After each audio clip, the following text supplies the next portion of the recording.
Boa noite, igreja. A paz do Senhor a todos. Amém? Vamos nos colocar de pé. Louvado seja Deus por mais um domingo que Ele preparou para estarmos neste lugar, adorando o seu santo nome. Nosso Deus é digno de toda a honra, toda a glória, todo louvor e toda adoração. Eu gostaria de fazer uma leitura com os irmãos, está no Salmo 84. Salmo 84.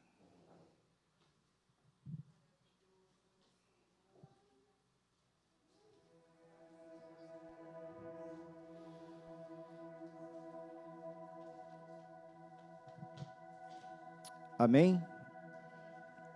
Diz assim a palavra do Senhor: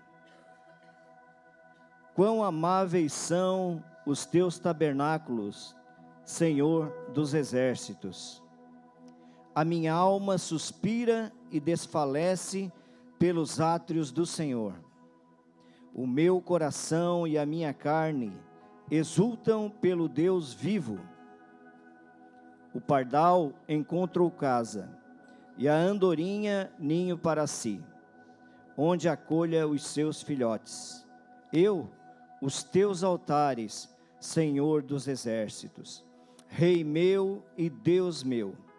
Bem-aventurados os que habitam em tua casa, louvam-te perpetuamente.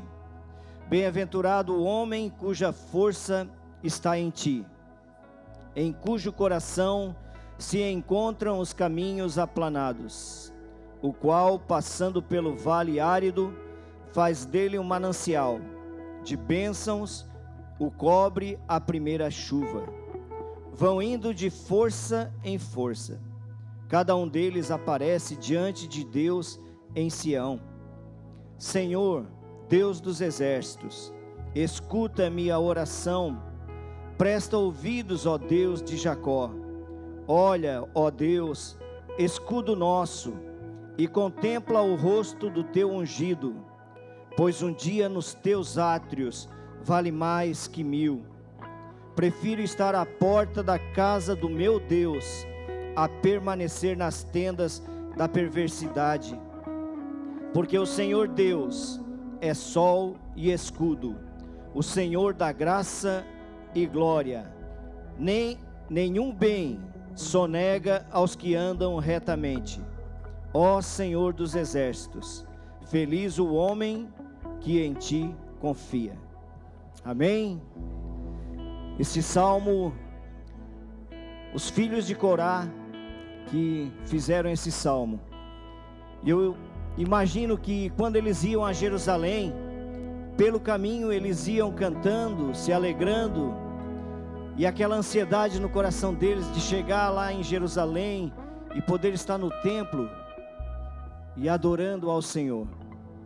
E neste trajeto eles passavam por vários lugares, lugares bons, lugares ruins, lugares áridos, como fala aqui.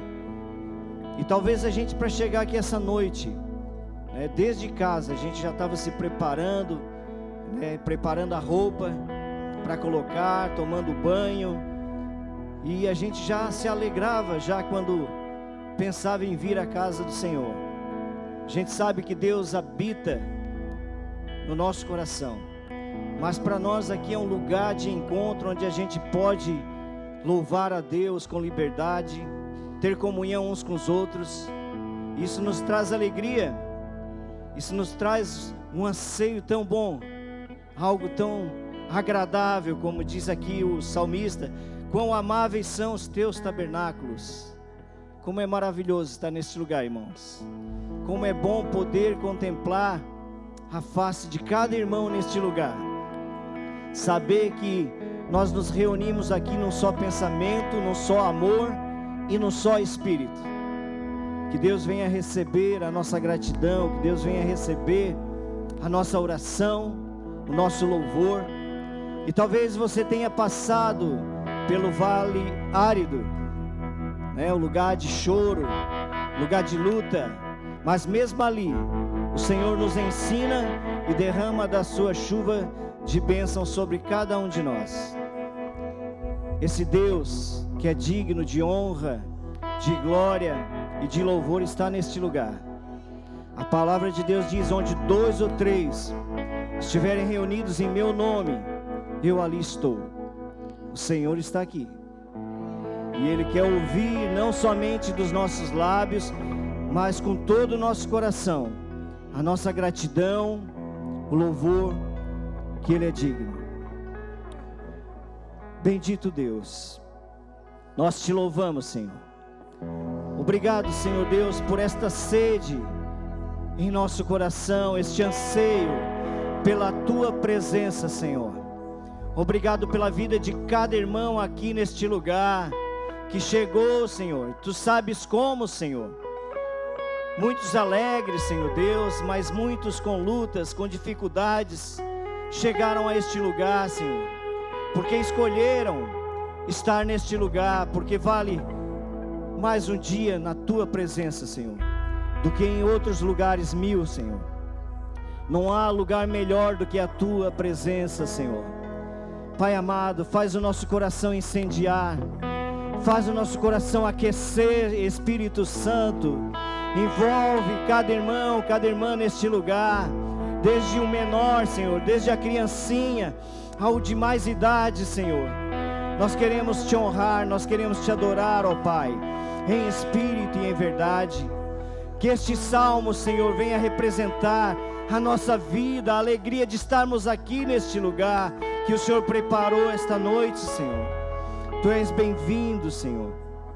Recebe toda a honra, toda a glória, todo o louvor. Que o Senhor venha derramar das Tuas bênçãos, da Tua chuva neste lugar, Senhor, sobre os que estão entristecidos, sobre aqueles que precisam de uma cura física ou emocional, Senhor, uma ferida na alma talvez. Senhor, venha nos renovar, fortalece o Teu povo, a Tua igreja. Senhor, venha produzir em nós essa sede, essa fome pela Tua presença, pela Tua palavra. Obrigado por este lugar, onde nós nos alimentamos, Senhor, onde nós somos fortalecidos, Senhor. Pai amado, toma em Tuas mãos este culto. Toma, Senhor, em Tuas mãos os músicos, aqueles que vão usar suas vozes, suas mãos. Unge, Senhor. É para Ti, Deus. É somente para Ti, Senhor, que o Senhor cresça e que nós venhamos diminuir cada vez mais.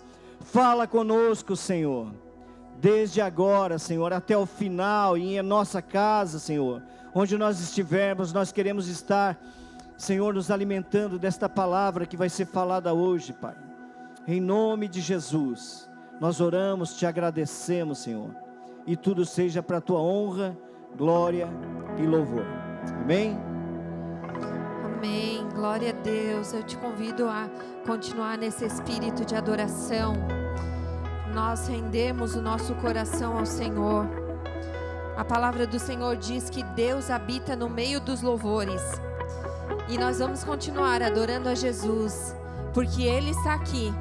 Nós vamos continuar exaltando, louvando ao Senhor, porque sabemos que o Espírito do Senhor já está aqui.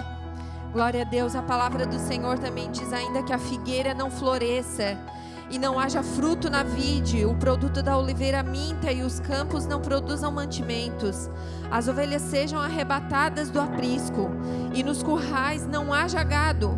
Todavia eu me alegrarei no Senhor, exultarei o Deus da minha salvação. Que você tome esse versículo como verdade na sua vida. Ainda que eu passe dificuldade, ainda que eu passe por tribulações, mesmo assim eu me alegrarei, eu exultarei ao Deus da minha salvação. Só para isso que estamos aqui, Jesus, para Te adorar, Senhor. Recebe, Senhor Jesus, a nossa adoração nessa noite. Eu te convido a fechar os seus olhos e continuar a adorar a Jesus, render louvores e adorações a Ele, júbilos de adorações ao Senhor, porque Ele é digno. Sim, Senhor, nós nos rendemos nessa noite, Senhor. Nós nos rendemos, Senhor Jesus, à autoridade do Teu nome, Senhor Jesus. Nós exaltamos, Senhor Jesus, com louvores e júbilo, Senhor. Queremos te adorar, Senhor Jesus. Queremos te adorar, Senhor. Queremos te adorar, Jesus, porque Tu és digno, Senhor. Tu és digno, Senhor. Diga que Ele é digno, diga que Ele é santo. Adore ao Senhor nessa noite. Eu te convido a louvar conosco. Não seja um espectador nessa noite. Seja uma pessoa que está aqui para louvar, para exaltar o nome do Senhor. Faça deste culto um culto importante, um culto especial, porque Ele está aqui. Sim, Senhor, nós cremos que Tu estás aqui nessa noite. Aleluia.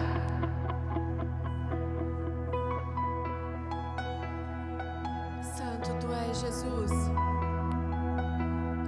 Em espírito, em verdade, te adoramos, te adoramos. Em espírito, em verdade, te adoramos, te adoramos. Rei dos reis e Senhor, te entregamos. Sim, Jesus, te entregamos tudo a Ti nessa noite. Rei dos reis e Senhor, te entregamos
ainda que a figueira não floresça, nem haja fruto da vide, o produto minta na oliveira e os campos não produzam mantimentos e as ovelhas sejam arrebatadas do aprisco e nos currais não haja gado.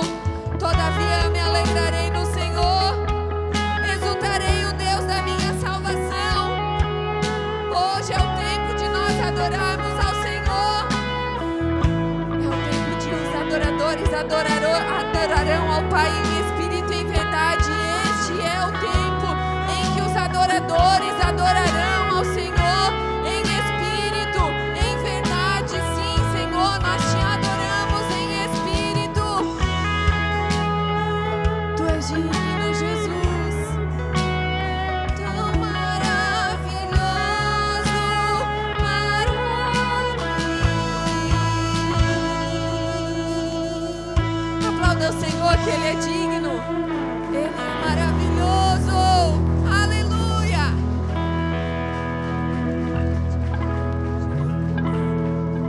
Te adoramos, Senhor.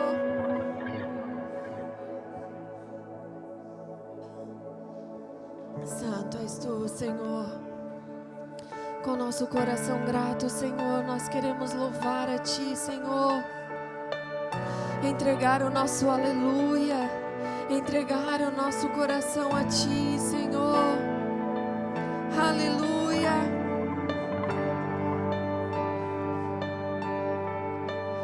Nada novo achei pra dizer então, como expressar minha gratidão. Oh, Jesus, posso até cantar alguma canção que vai acabar, mas a tua não. Então vou levantar as minhas mãos e louvar, pois tudo que tem é um aleluia.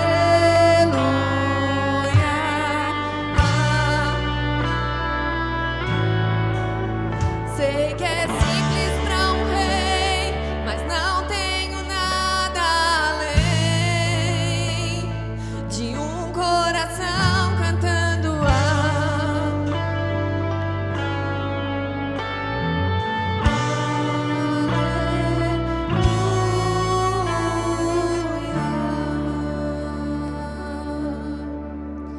Em resposta a Ti, há uma razão me render aqui. Sim, Jesus, aleluia. Em resposta a Ti, há uma razão me render aqui. Vem a adoração. Então vou levantar as minhas mãos e louvar. Tudo que tenho é um aleluia.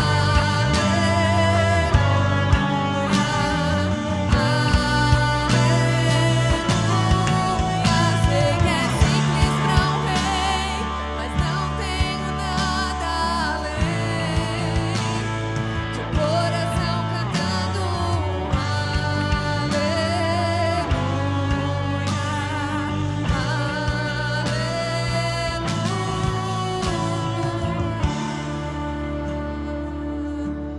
Sim, Jesus, o nosso coração é simples, Pai, mas queremos entregar a nossa adoração a Ti. Diga palavras de amor ao teu Deus nessa noite. Você pode achar simples para um rei, mas é tudo que você tem para oferecer, então ofereça a Ele. Render louvores e adoração ao Rei que é digno. Aleluia, aleluia. Te adoramos, Jesus, te adoramos.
nós te adoraremos.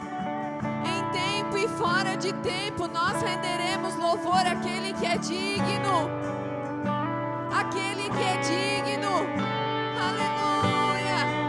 Te adoraremos, Senhor.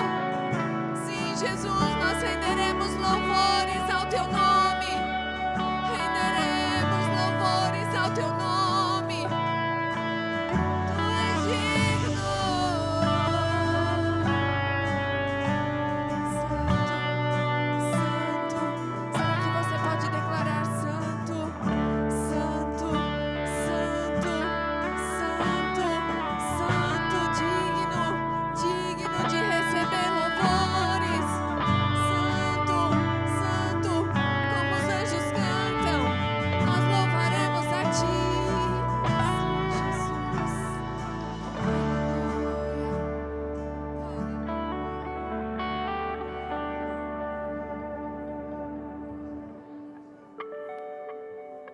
Glórias a ti, Jesus.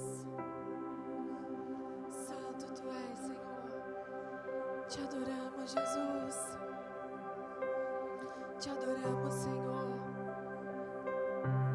Glórias a ti, Jesus. Não há nada melhor que estarmos neste lugar, na tua presença, Pai. Este é o melhor lugar para estarmos, Jesus. Aleluia. No mundo busquei, mas não preencheu-me. Canções tão vazias, tesouros que um dia se consumarão. Diga isso. Não vou ser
a Ti, Jesus.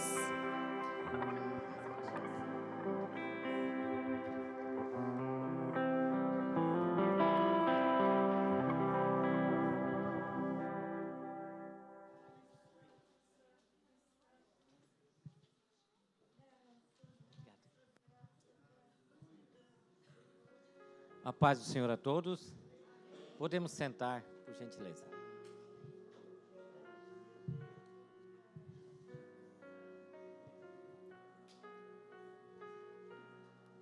Só o Senhor pode fazer.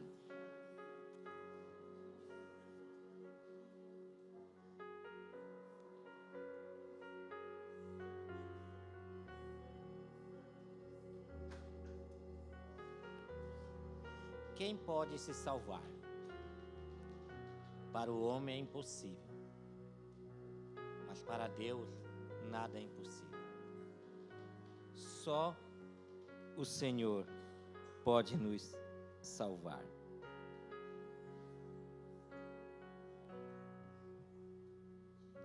Colossenses capítulo 1, versículo 18.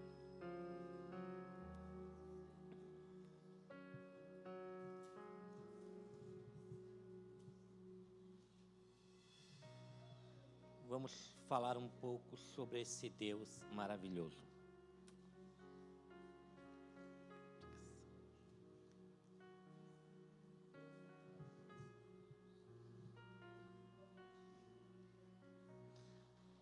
A pregação que não fala de Jesus não é o evangelho da salvação.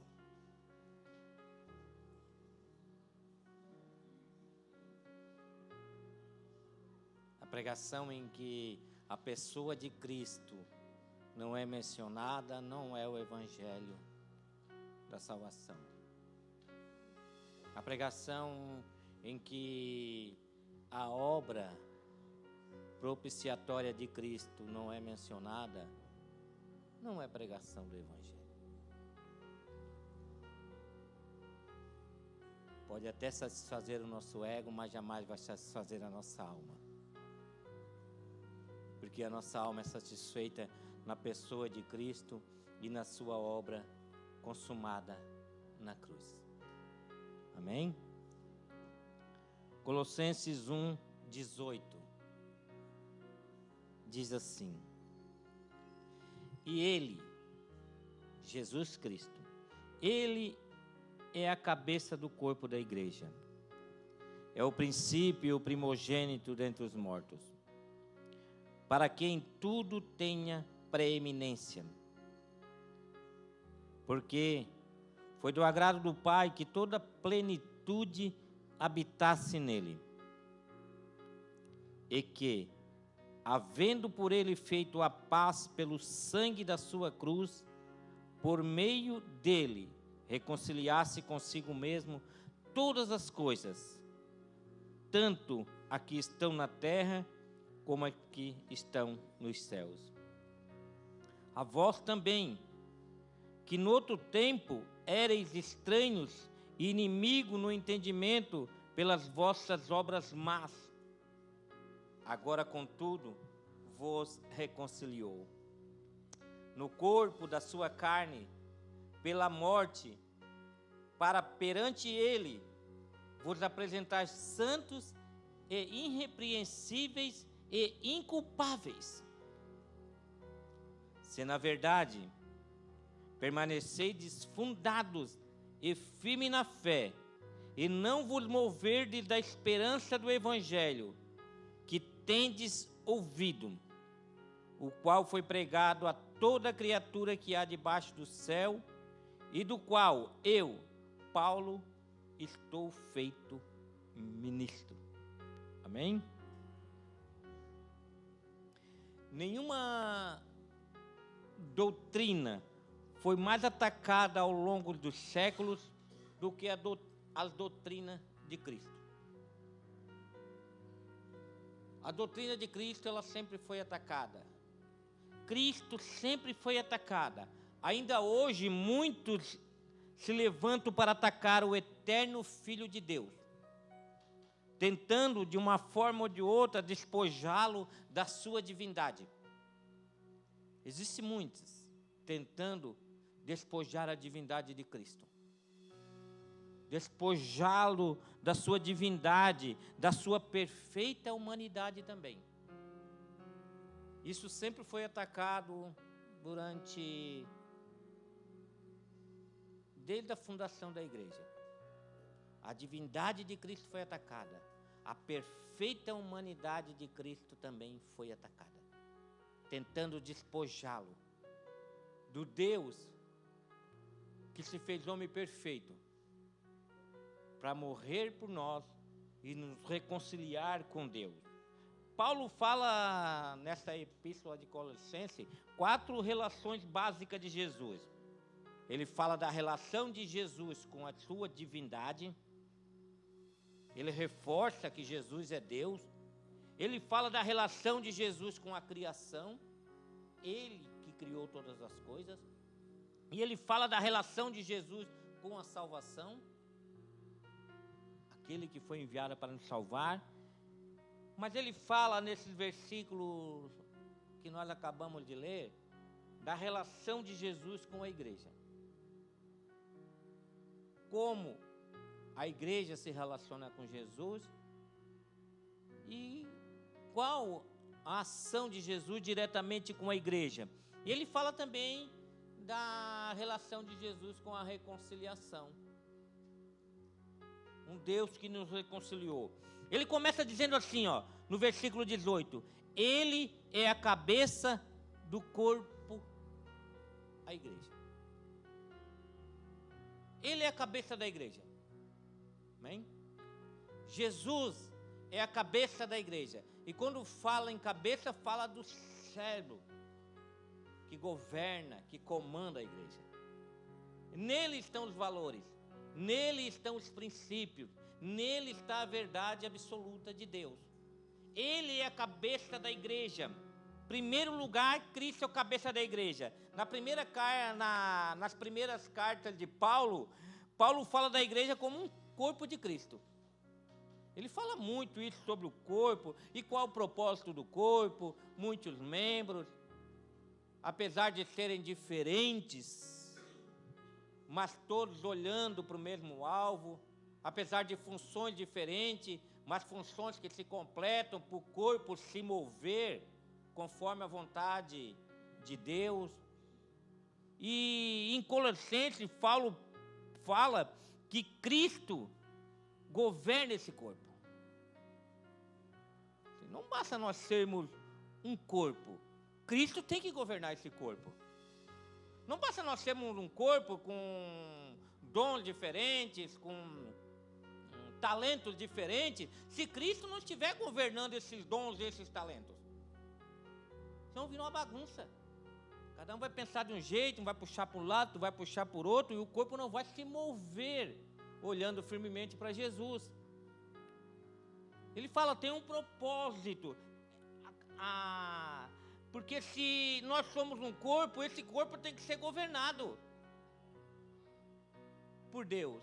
Jesus não disse assim, por que vocês me chamam Senhor, Senhor, se vocês não fazem, eu digo.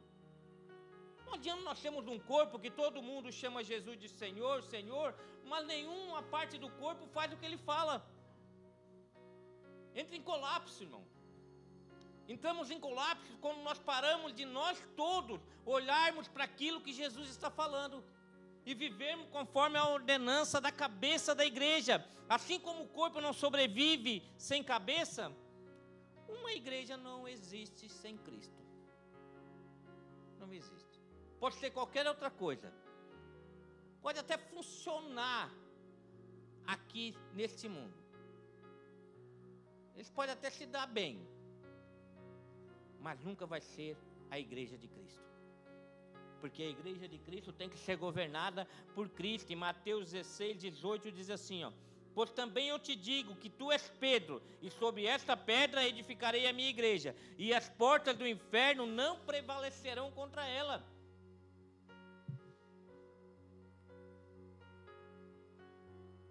A pedra em que a igreja é fundamentada é Cristo. Se não for Cristo, as portas do inferno vão prevalecer. Se Cristo não for o cabeça, aquele que nos dá a direção, pode ser qualquer coisa, mas não é a igreja de Cristo, porque não vai prevalecer contra as portas do inferno. E as portas do inferno vão vir com falsa doutrina, as portas do inferno vêm com falsos profetas, as portas do inferno vêm com todo tipo de loucura e arrebento com a igreja. E tu olha e diz, não, isso não pode ser a igreja de Jesus Cristo. Porque tu vê, parece que é governada pelas portas do inferno. Porque esqueceram que Cristo é o cabeça. Se envolveram com tantas coisas. E Cristo deixou de governar aquilo. E se Cristo não governa algo, não prevalece contra as portas do inferno, porque as portas do inferno são poderosas. Os agentes do inferno são poderosos. E eles vêm para destruir tudo aquilo que se levanta em nome de Deus. Mas se aquilo que se levanta em nome de Deus não for governado por Cristo, vai perecer.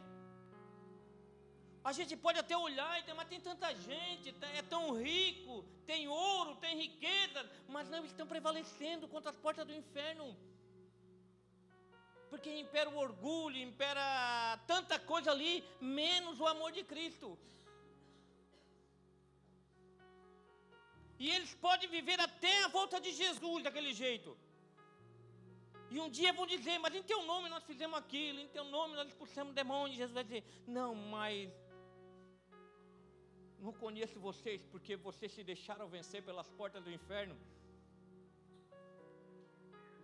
Mas se nós estamos fundamentados em Cristo, Ele é o cabeça da igreja, as portas do inferno não vão prevalecer. As falsas doutrinas não vão prevalecer. Os falsos mestres não vão prevalecer. Nós não sentiremos coceiras no ouvido para ouvir outras coisas. Nós não ajuntaremos falsos mestres, porque a cabeça da igreja vai estar falando com o seu corpo. E nós vamos se mover conforme a cabeça da igreja. Cristo é a cabeça orgânica da igreja. Sim, sabe por quê? Porque esse corpo aí estava morto nos delitos e pecados. Organicamente estava morto. E Jesus trouxe vida para esse corpo.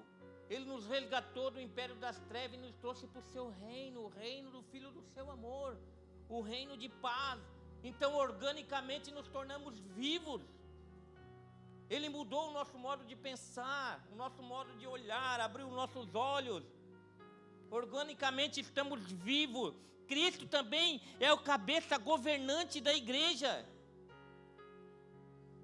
Um corpo organicamente vivo, Cristo tem que governar. Se o corpo não segue a orientação da cabeça, ele age para a sua própria destruição. Se a sua cabeça parar de funcionar, o seu corpo se autodestrói. Assim é a igreja. Se Cristo não estiver governando, esse corpo vai se autodestruir. Vamos começar a nos ofender por qualquer coisa? Vamos ficar bravos por qualquer coisa? Não vamos perdoar mais ninguém? Não vamos amar mais ninguém? Não vamos ajudar mais ninguém? E vamos entrar em colapso e vamos se autodestruir como corpo de Cristo. Cristo também é a fonte da igreja. Nele tudo começa. No versículo que nós lemos no capítulo 1, 18, diz assim: Ele é o princípio e o primogênito. A igreja começa em Cristo. A igreja ressuscita após Cristo. Ele é o primogênito daqueles que ressuscitaram. A igreja ressuscita após Cristo. Jesus é quem supre a igreja através dos dons. Jesus é que supre a igreja através do poder do seu Espírito Santo. Jesus é que supre a igreja através da sua palavra. Ele é a fonte que supre a igreja. É Ele que dá os dons. É Ele que dá a palavra. É Ele que dá o seu Espírito para dar força para a igreja. A igreja é obra do seu penoso trabalho. A igreja nasce no penoso trabalho da cruz. Ali começa a igreja é o resultado do seu amor, a igreja é o objetivo do seu cuidado. Ninguém começa uma igreja, a igreja já começou com Cristo. E as igrejas vão se levantando a partir daquilo que Cristo fez. Ninguém pode botar outro fundamento que não seja Cristo. Se for outro fundamento, não é a igreja de Cristo, pode ser qualquer coisa. Pode até ter sucesso nesse mundo, mas não vai vencer o mundo.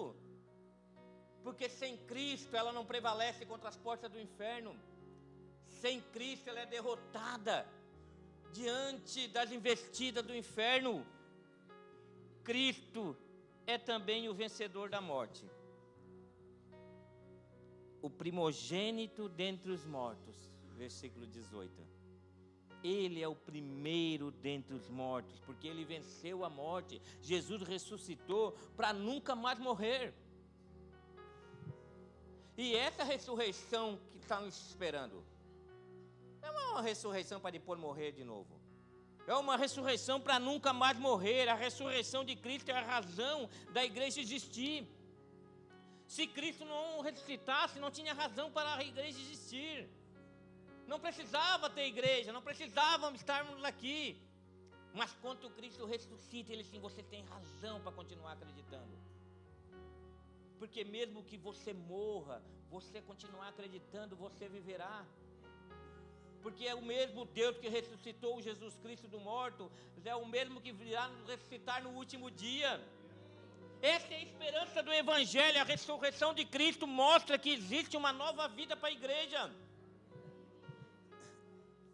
Não é só caminharmos aqui como igreja, é entender que após essa caminhada tem uma nova vida. E nós vamos nos edificando uns aos outros.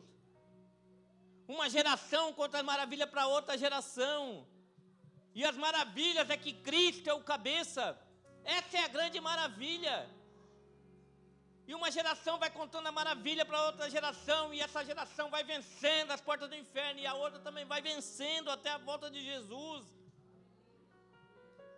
Porque se nós não falarmos para outra geração que Cristo é o cabeça da igreja, se nós não falarmos para outra geração que Cristo tem que estar no centro de tudo, nós podemos matar a outra geração. Como aquela geração que não entrou na terra prometida porque não acreditou que Deus iria colocar eles lá. Assim somos nós temos que acreditar que quem está nos levando para a eternidade é Cristo. É Cristo que está nos levando para a eternidade. Apocalipse 1:18 diz assim, sou aquele que vive. Estive morto, mas agora estou vivo para todo sempre, e tenho a chave da morte e do inferno. Eu estive morto, mas eu estou vivo. Eu sou o cabeça de vocês. O cabeça da igreja não está morto, ele está vivo. Falando aos nossos corações, trazendo vida para nós, nos dando dom, talento para nos edificarmos cada vez mais. Cristo é aquele que tem total preeminência no universo. Colossenses fala assim no versículo 18, na parte C do versículo, para que tudo ele tenha a preeminência, para que nada esteja acima dele. Cristo tem que estar acima de tudo, porque se tiver algo acima de Cristo, nós somos derrotados. Se nós colocarmos algo, priorizar algo maior do que Cristo, nós somos derrotados. Não podemos priorizar nada mais do que Cristo, ele tem que ter preeminência em nossas vidas. Filipenses 2:9 diz assim, é por isso que Deus lhe exaltou a mais alta posição e lhe deu o nome que está acima de todo nome, para que ao nome de Jesus se dobre todo o joelho no céu, na terra e debaixo da terra, e toda língua confesse que Jesus Cristo é o Senhor, para a glória de Deus Pai. Deus colocou ele acima de todas as coisas. O nome dele está acima de todas as coisas. E é para esse que está acima de todas as coisas que nós temos que olhar. Porque é esse que pode todas as coisas. É esse que pode nos guardar até aquele dia. Apocalipse 5:1 diz assim, então vi na mão direita daquele que está sentado no trono um livro em forma de rolo, escrito de ambos os lados e selado com 7 selos.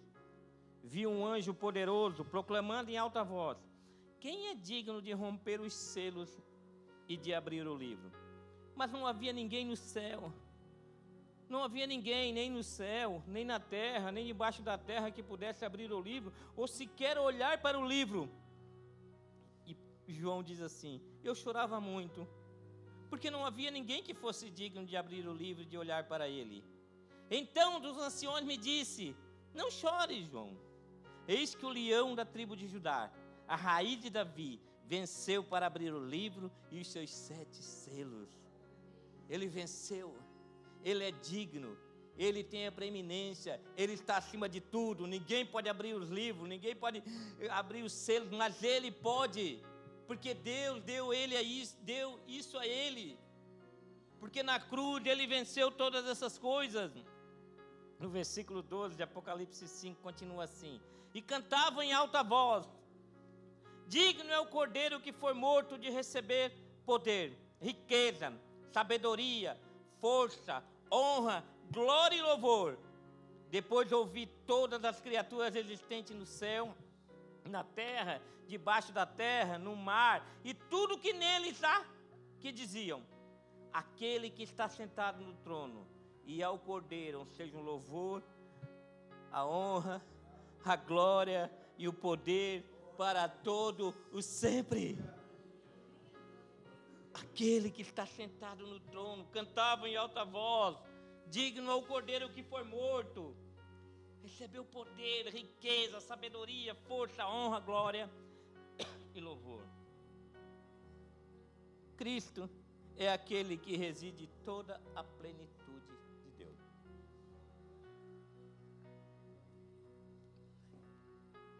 Cristo não é um Deus menor. Cristo não é um Deus com alguns atributos do Deus Pai. Não, Ele tem toda a plenitude de Deus. Nele habita toda a plenitude de Deus, porque foi do agrado do Pai que toda a plenitude habitasse nele. Foi do agrado do Pai. Tudo quanto Deus é, habita em Cristo. Tudo habita em Cristo. A palavra plenitude nesse contexto descreve a soma de todos os atributos e poderes divinos. Tudo estava em Cristo. Cristo preenche todas as nossas necessidades de alcançar o Deus verdadeiro. Ninguém vai ao Pai a não ser por Ele. Todas as suas necessidades de se chegar a Deus estão em Cristo. Todas as nossas ansiedades são saciadas em Cristo. Tudo que nós precisamos está em Cristo. João 1,15 diz assim, João Batista dá testemunho dele.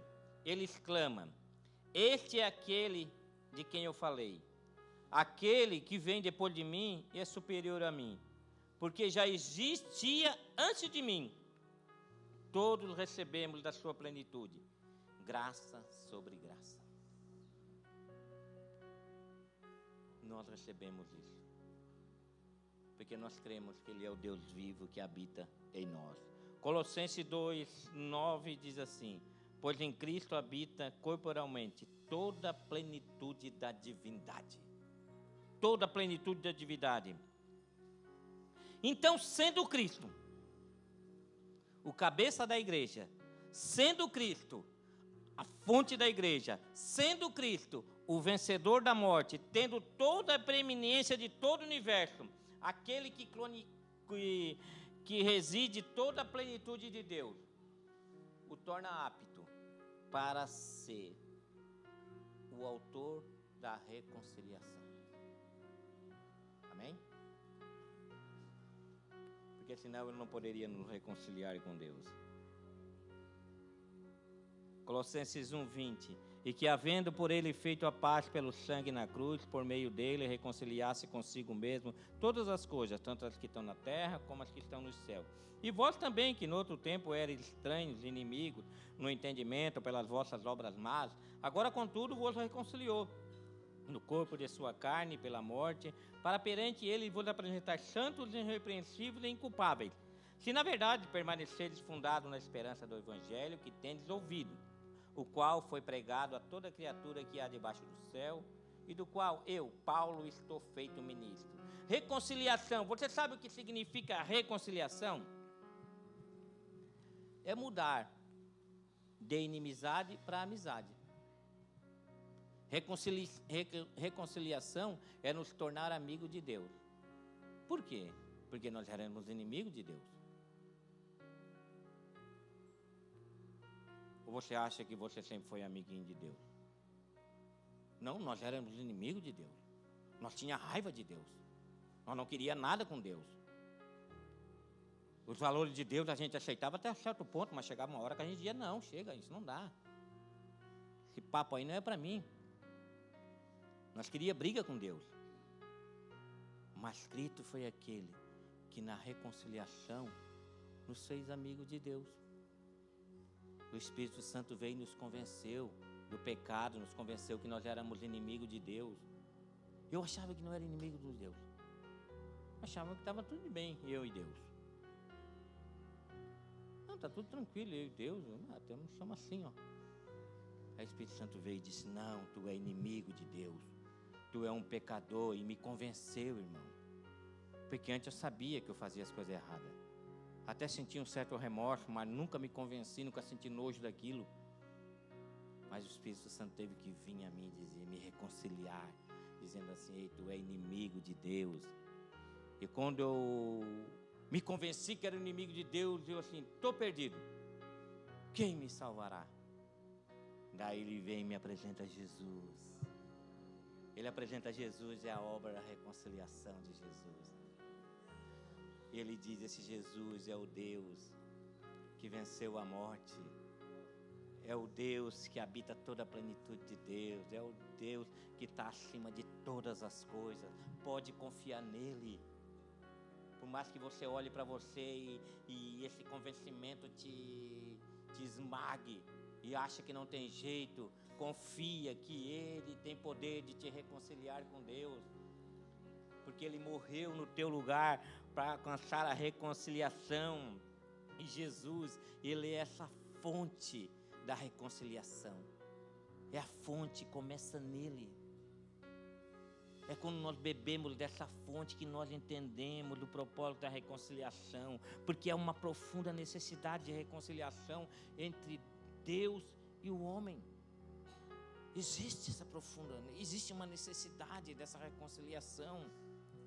Foi Deus e não o homem que tomou a iniciativa da reconciliação. Não foi nós que tomamos a iniciativa. Porque nós éramos inimigos, mas Deus nunca foi nosso inimigo. Ele era amigo. E Ele nos amou quando nós éramos seus inimigos. Se nós o amamos hoje, porque Ele nos amou primeiro. Ele tomou a iniciativa de nos amar. E nos amou de uma tal maneira que deu seu Filho unigênito para que todo aquele que nele crê não pereça, mas tenha vida eterna. Ele amou de uma maneira que nós nunca vamos entender em toda a sua plenitude. Ele nos amou de uma maneira que nos constrangeu. Porque ao invés de nos punir, Ele decidiu receber a punição em nosso lugar. Não é o homem quem busca Deus, é Deus quem busca o homem. O homem, por iniciativa própria, nunca vai buscar a Deus. Se alguém dissesse, não, mas eu que decidi ir para Deus, ele não queria. Não, irmão, esquece. É muita arrogância nossa achar isso. Só que um dia nós sentimos algumas coisas por Deus, sem antes Deus não vir até nós. O Espírito Santo não vir nos tocar. Mas eu estou sentindo desejo de ir até Deus. É porque Ele já está te abraçando.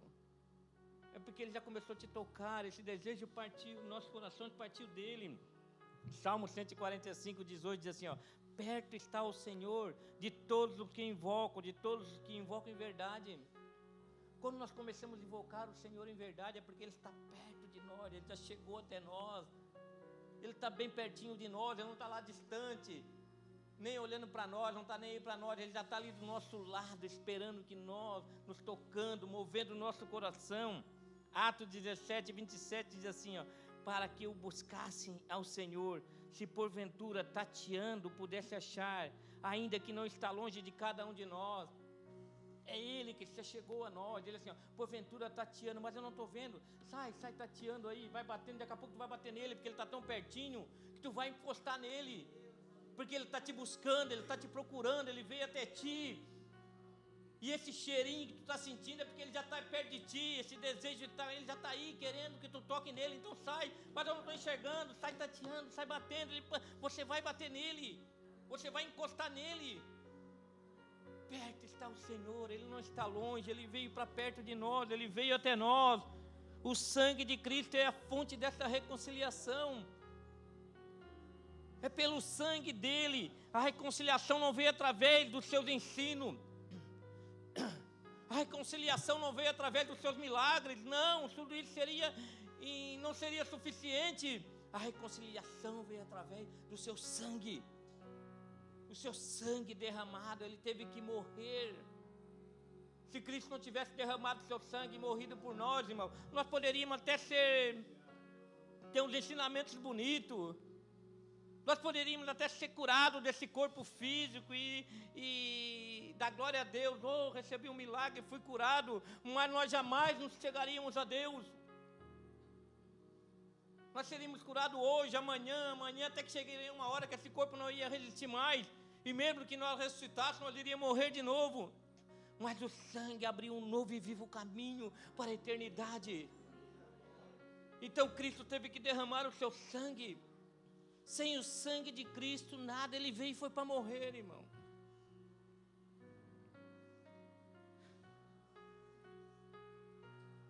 E nos constranger com a sua morte. E depois o Espírito Santo vem e aplica todos esses ensinamentos em nossas vidas. E hoje nós andamos em obediência porque nós entendemos, porque houve uma reconciliação com Deus. A reconciliação não veio através de tudo aquilo que Ele fez quando esteve aqui, veio quando Ele, naquela cruz, Ele morreu por nós. Seus ensinamentos, milagres, não nos fizeram olhar para o sangue derramado. Seus ensinamentos de Cristo e os milagres de Cristo não nos fizeram olhar para o sangue derramado, irmão. É inútil, irmão. Se o milagre de Jesus não fizer nós olhar para Cristo e a sua obra consumada na cruz, é só um milagre, morre em si mesmo. Nós nunca vamos agradecer com a profundidade que devemos agradecer. A reconciliação veio através do seu sangue derramado. Se os ensinamentos e milagres não nos fizerem olhar para o sangue derramado, a fonte seca, irmão. Não é uma fonte a jorrar para a vida eterna. Se nós ficarmos olhando apenas para os milagres de Jesus, uma hora essa fonte vai secar dentro de nós. Mas se nós olharmos para o sangue derramado na cruz, essa fonte vai jorrar para a vida eterna. Porque essa fonte é uma fonte que vai nos dar esperança. Nós estamos falando aqui sobre os milagres de Jesus e os sinais que apontam para a sua divindade. E alguém me falou assim, mas vocês estão diminuindo os milagres de Jesus, porque os milagres aconteceram. Eu sei que aconteceram, irmão. Mas se a gente parar no milagre, nós somos igual aqueles novos leprosos que foram para casa viver as suas vidas e não voltaram para agradecer. E Jesus disse, não foram 10, só um que voltou. Vai, a tua fé te salvou, só um foi salvo, irmão. Porque um voltou e não se contentou com o milagre. Ele quis ficar junto com aquele que realizou o milagre. Viver com aquele que realizou o milagre.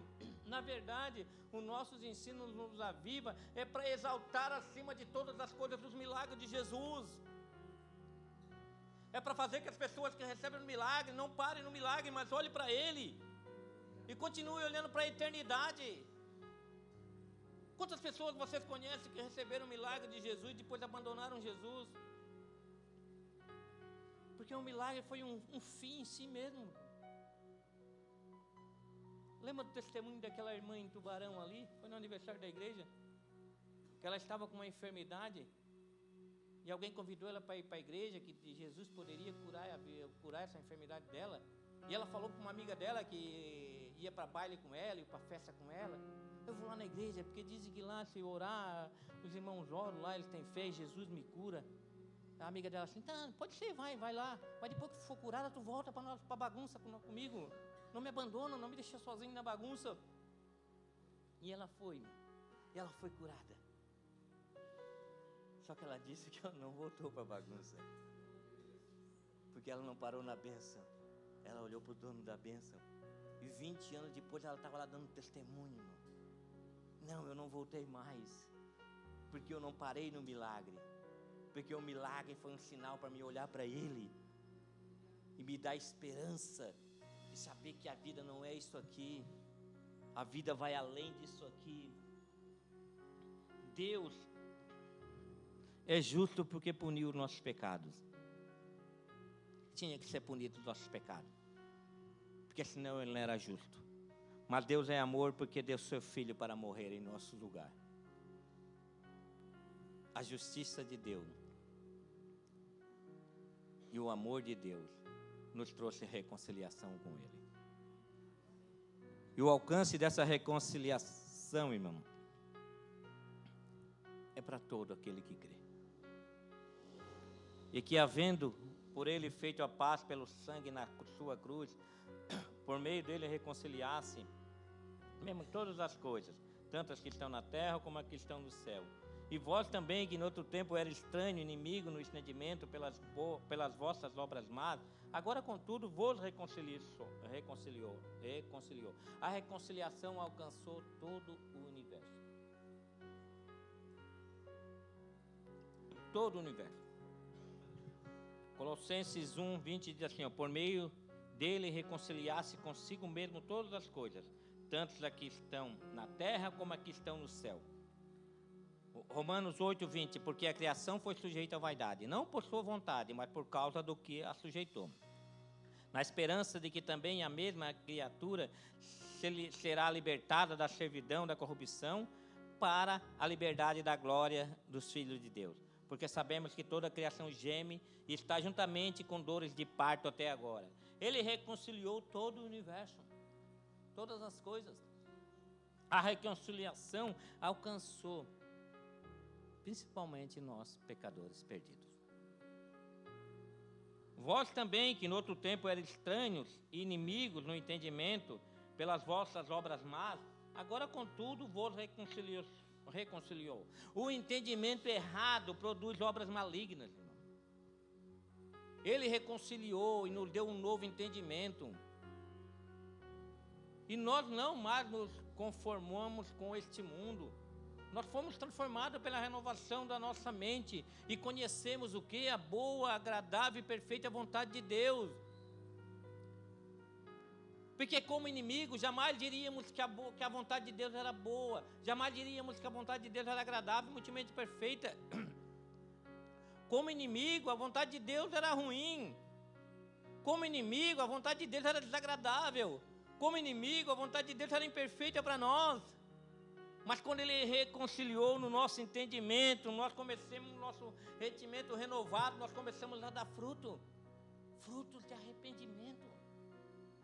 Frutos de arrependimento. E nós começamos a viver as bênçãos da reconciliação. Primeiro, quanto ao passado, nós temos paz com Deus. Sabia que isso é uma bênção? Quem aqui está em paz com Deus? Sabe por quê, irmão? Porque a reconciliação nos trouxe paz com Deus. Essa é uma paz que excede todo entendimento. A gente saber que está em paz com Deus. Nós éramos um inimigo do ser que nos criou, irmão.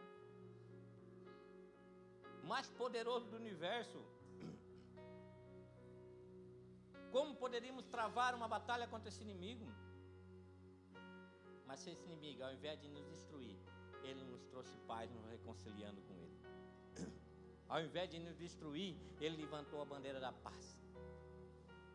E essa bandeira da paz veio manchada com o sangue do seu filho. E assim, ao invés de matar vocês, eu vou matar o meu filho no lugar de vocês. E vou convencer vocês que vocês estavam errados e eu estava certo. Que vocês não eram tão bons assim. E quando Ele nos convenceu, irmão, e nós vimos que estava errado e vimos o que Ele fez, mesmo nós sendo inimigo dEle, esse amor tinha que nos constranger. Quanto ao passado, temos paz com Deus. Ele diz no versículo 20 que havendo feito a paz pelo sangue na cruz, essa paz custou caro para Deus. Nos chamar para Ele, nos reconciliar com Ele, nos convencer, custou o sangue do seu Filho derramado na cruz. Custou o sangue do Filho. E quanto ao presente, temos vida de santidade. Olha o que ele diz no versículo 22. No corpo da sua carne, pela morte, para perante Ele vos apresentar santos, irrepreensíveis e inculpáveis. Ele nos reconcilia, nos traz paz no passado, para nós entender que agora estamos em paz com Deus e agora nos apresentar diante dEle. No presente, santos, irrepreensíveis, inculpáveis diante dEle. É isso que a reconciliação faz. Traz paz no passado, traz santidade no presente e no futuro. No futuro, temos a esperança do Evangelho. Se na verdade permaneceres fundado e firme na fé e não vos moverdes da esperança do Evangelho que tendes ouvido, o qual foi pregado a toda criatura que há debaixo do céu e do qual eu, Paulo, fui feito ministro. Ele nos trouxe paz no passado, nos chamou a santidade no presente e nos deu uma esperança futura, o Evangelho da salvação. A reconciliação nos liberta do passado, abençoa no presente e nos glorifica no futuro. A esperança do Evangelho é a bendita esperança da volta do Senhor. Essa é a nossa grande. Evangelho sem escatologia não é Evangelho. Evangelho sem juízo final não é Evangelho.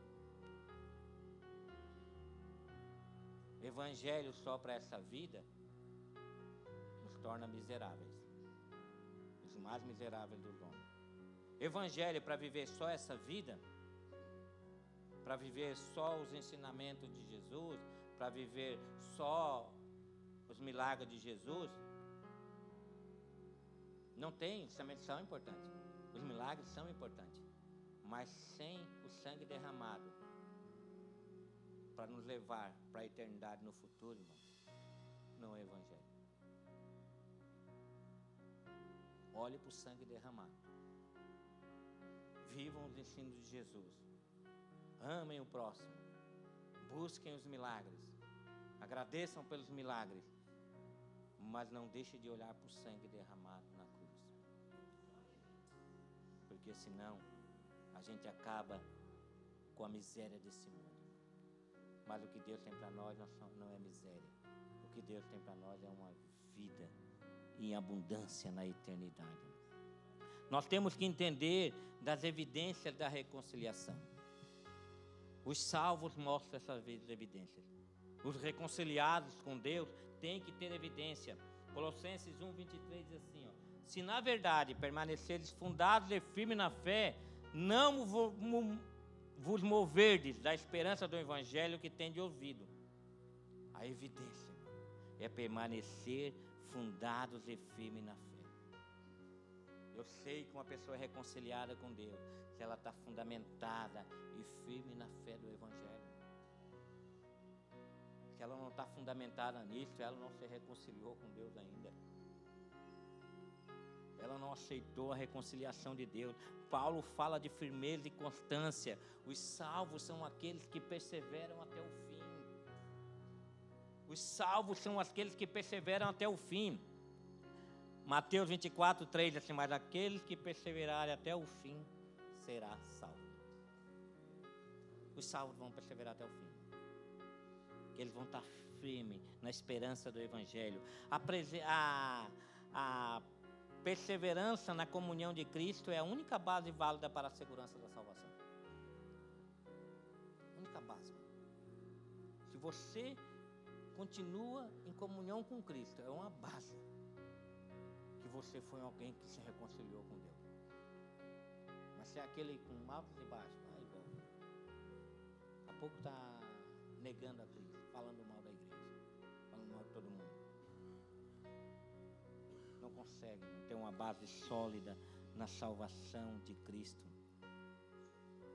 João 15:2 para terminar. Todo ramo que estando em mim não dá fruto, ele corta, e todo que dá fruto ele poda, para que dê mais fruto ainda. Vocês já estão limpos pela palavra que tenho falado. Permaneçam em mim e eu permanecerei em vocês.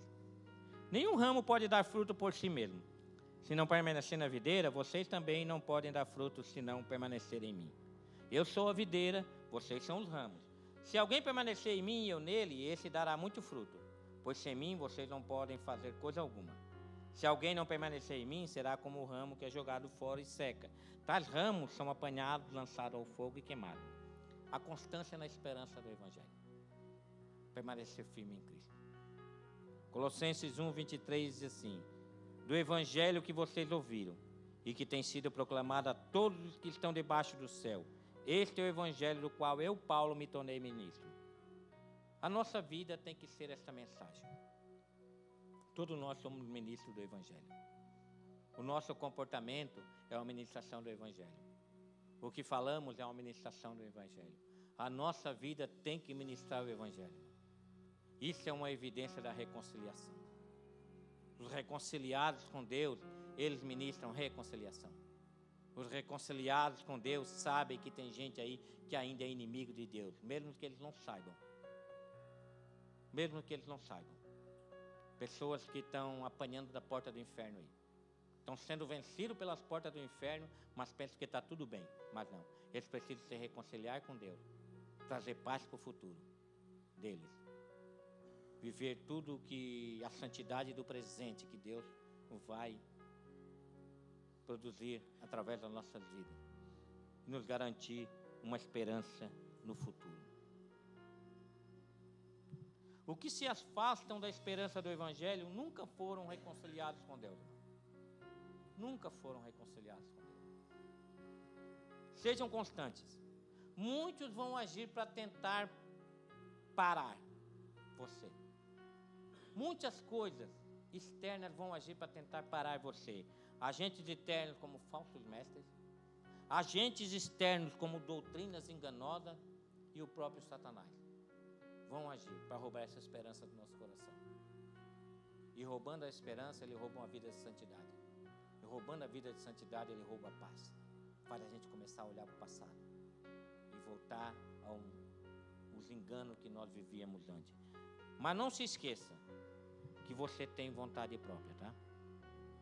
Nós temos vontade de decidir. Nós temos vontade de analisar as doutrinas para ver se são verdadeiras. Nós temos vontade para analisar os falsos mestres. E nós temos vontade para dizer não para Satanás. Não exclua a sua responsabilidade. Nós temos vontades para tomar decisões claras e objetivas. A evidência de que o Espírito Santo habita em você não anula a vontade de fazer a coisa errada. O Espírito Santo habita em nós, mas o pecado, ele ainda habita em nós. E o pecado vai querer que nós desejamos fazer as coisas erradas. A evidência que o Espírito Santo habita em você é que agora você guerreia contra essa vontade para fazer o que é errado. A evidência que o Espírito Santo habita em mim é quando vem o desejo de fazer a coisa errada, eu vou lutar contra aquilo. Eu não vou fazer. Eu vou pensar primeiro, eu vou pensar o que é que Jesus faria no meu lugar. O mal que eu quero fazer, e eu vou guerrear contra esse mal, eu não vou fazer. O bem que eu não quero fazer, eu vou guerrear contra essa vontade de não fazer, e eu vou fazer esse bem. Essa era a guerra de Paulo. Paulo era a habitação do Espírito Santo, mas ele sabia que ele tinha que lutar, guerrear contra as suas vontades de fazer o que era errado. Porque Deus nos trouxe paz do passado, Ele nos reconciliou com Ele para uma vida irrepreensível, santa e inculpável diante dEle. Então use a sua vontade para lutar contra essas coisas, contra o mal que nos rodeia todos os dias, as investidas de Satanás. Deus não deu provação maior que você não possa suportar, você pode suportar. Busque o Espírito Santo, busque a Deus, busque a oração e lute com todas as suas forças. Como é que o Cordeiro de Deus tira o pecado do mundo?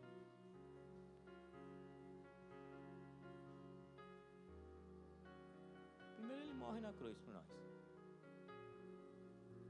Ele morre no nosso lugar. Depois o Espírito Santo vem, nos convence e nos capacita para lutar contra o pecado. Tirar o pecado das nossas mentes. O pecado que nos governava, ele não nos governa mais. Porque agora Deus nos capacitou para lutar contra isso. As tentações vão vir para tentar nos desviar, devemos resistir a elas, para viver uma vida de santidade. Porque tem uma vida gloriosa esperando por cada um de nós. O nosso mais precioso bem é a esperança do Evangelho. Não existe bem maior do que esse, irmão. As outras coisas diante da esperança do Evangelho são penúltimas. Da esperança do Cristo, do sangue de Cristo, tudo são penúltimas.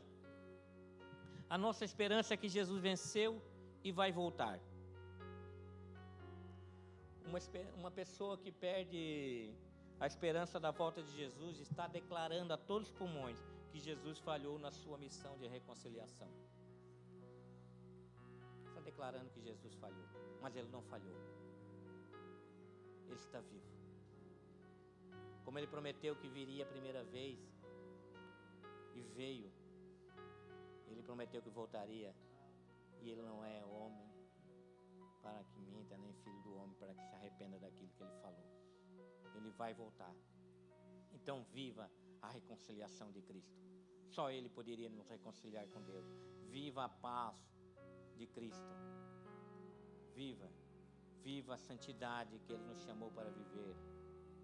E continue na esperança da gloriosa vida que Ele tem por nós. Jesus nos adiciona e diz assim: Pai, se possível, afasta de mim esse cálice.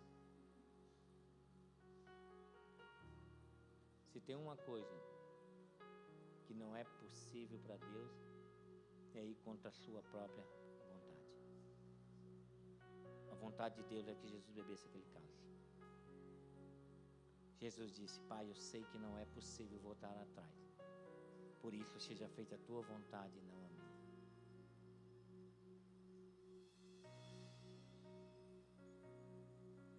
Existe outra forma de reconciliá-los contigo? Não, meu filho. Não existe outra forma.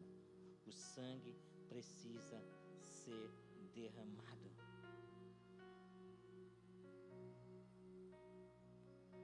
Deus é amor. Deus é justiça. E como justo, Ele teria que punir os pecados em nós. Mas o amor dele enviou seu Filho. E quando a justiça de Deus e o amor de Deus se encontram na cruz, nasce uma palavra chamada graça.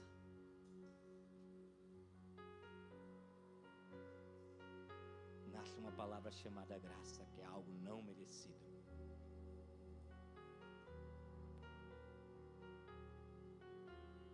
E nós não só recebemos o que nós não merecíamos, que era a reconciliação, como Cristo também recebeu aquilo que Ele não merecia na cruz, por amor de cada um de nós.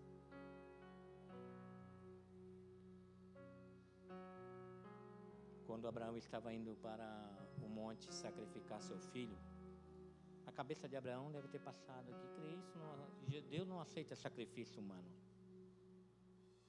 não iria pedir para sacrificar o seu filho, mas ele cria que ele ia matar. Se Deus pedisse para matar o filho, porque Deus era o último na sua escala de valor. E as outras coisas eram tudo penúltimas. Isaac era penúltimo para ele, por mais que ele amasse Isaac.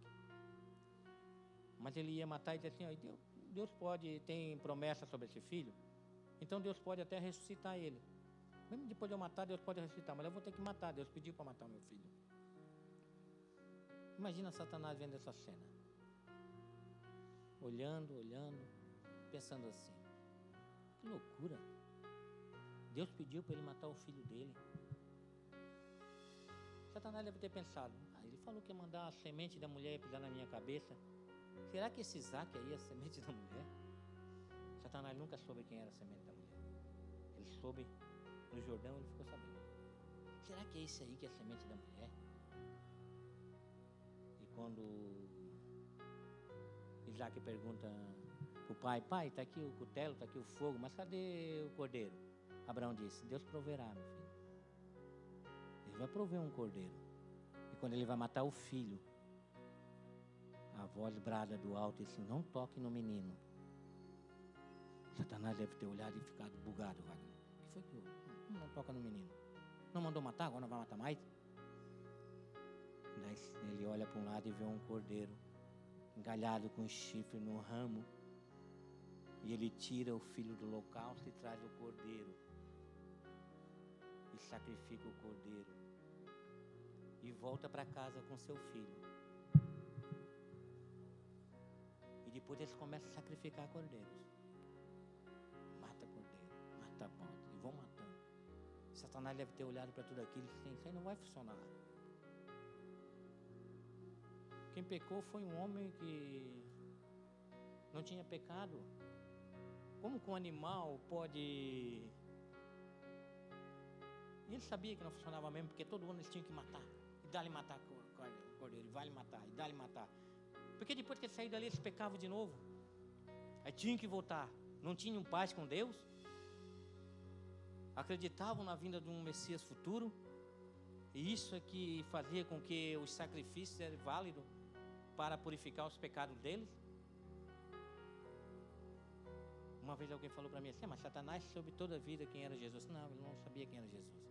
Quando Jesus nasceu, ele não sabia quem era. Tanto é que ele mandou matar todos. 2 anos para cima. Mas lá no Jordão, o João Batista está batizando, de repente aparece Jesus. Nenhuma beleza tinha. Não brilhava os seus olhos, não brilhava a sua face.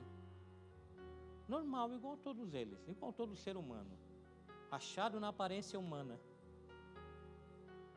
E João Batista olha assim, este é o Cordeiro de Deus que tira o pecado do mundo. Satanás deve ter olhado, quem é esse aí?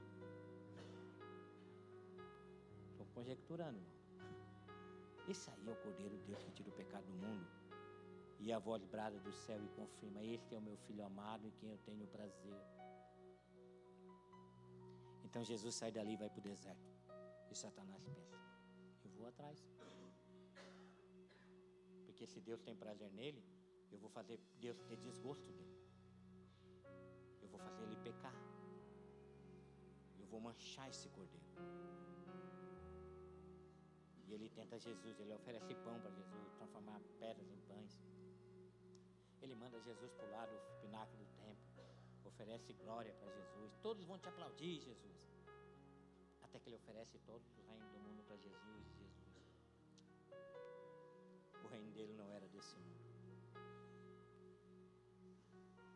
Ele era o filho que Deus se agradava. E quando ele morre na cruz, ele derrama o seu filho, o seu sangue na cruz, ele se torna o primogênito entre muitos. E nós somos esses muitos que estão aqui esta noite. Ele derrama paz sobre os nossos corações.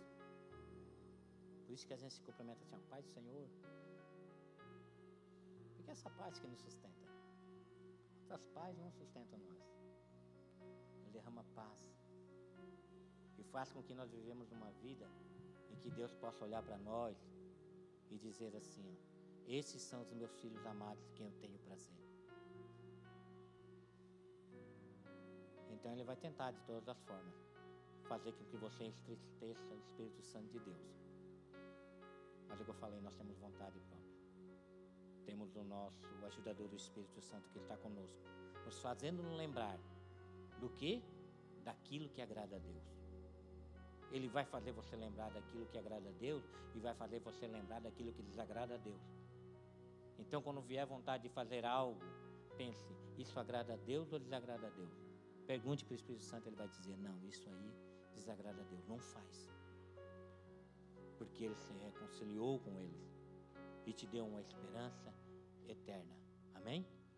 Vamos colocar de pé?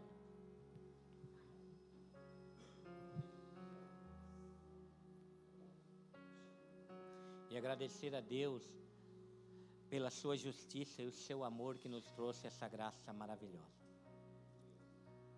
Senhor Deus e Pai, obrigado, Senhor.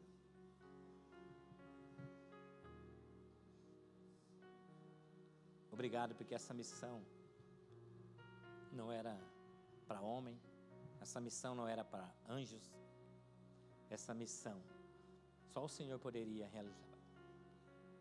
Porque só o Senhor era santo, santo, santo.